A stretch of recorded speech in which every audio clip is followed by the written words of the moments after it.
that makes the carbon credits just as important or more so.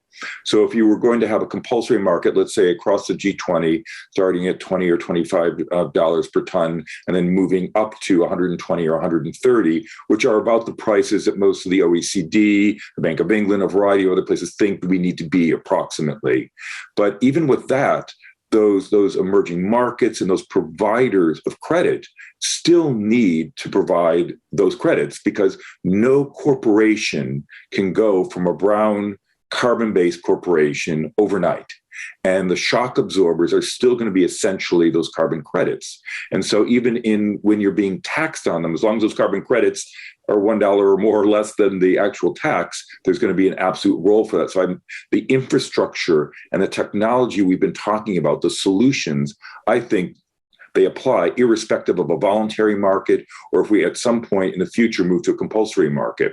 Now, I've taken us a little off track here, Christine, but I thought it was important for people to recognize carbon credits are absolutely essential in the technology driving them and the harmonization across jurisdictions, irrespective of what type of regime or paradigm we're in. So I'm going to hand over to you now on your next point. Not at all diverted. In fact, I was actually participating in the judging of the G20 tech sprint that has taken place this year, led by Bank of Italy. And a lot of that technology focus is on linking corporate disclosure to technology that can provide us with the information that is also linked to carbon credits as well.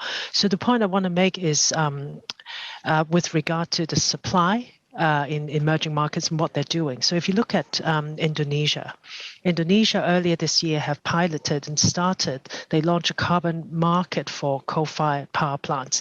It's very, very difficult for a big country with so many people's lives and livelihoods at stake to just make that jump. But they have taken their first step. And in order to be able to help them progress, accelerating a global framework for all the good qualities that we've talked about today is essential. And also, I think the narrative around climate change is important. It's now enhanced to a level where we think we can't just look at issue by issue. We need to look at nature as a holistic system. And this is where we might find a lot of the solutions, such as what Lorenzo has said earlier at the very beginning. We're now going back to the very beginning. Is that about 65 to, did you say that about 65% of those credits is nature-based? We will have to find them. We will have to find a way to get them out and use and create a system in order to be able to trade them efficiently so that we can find new solutions to our problems. That's spot on. And one of the things we talk about quite a bit in economics, and we've talked to G20 and across the Bank of England, is obviously from an economic point of view, carbon is a free riding negative externality.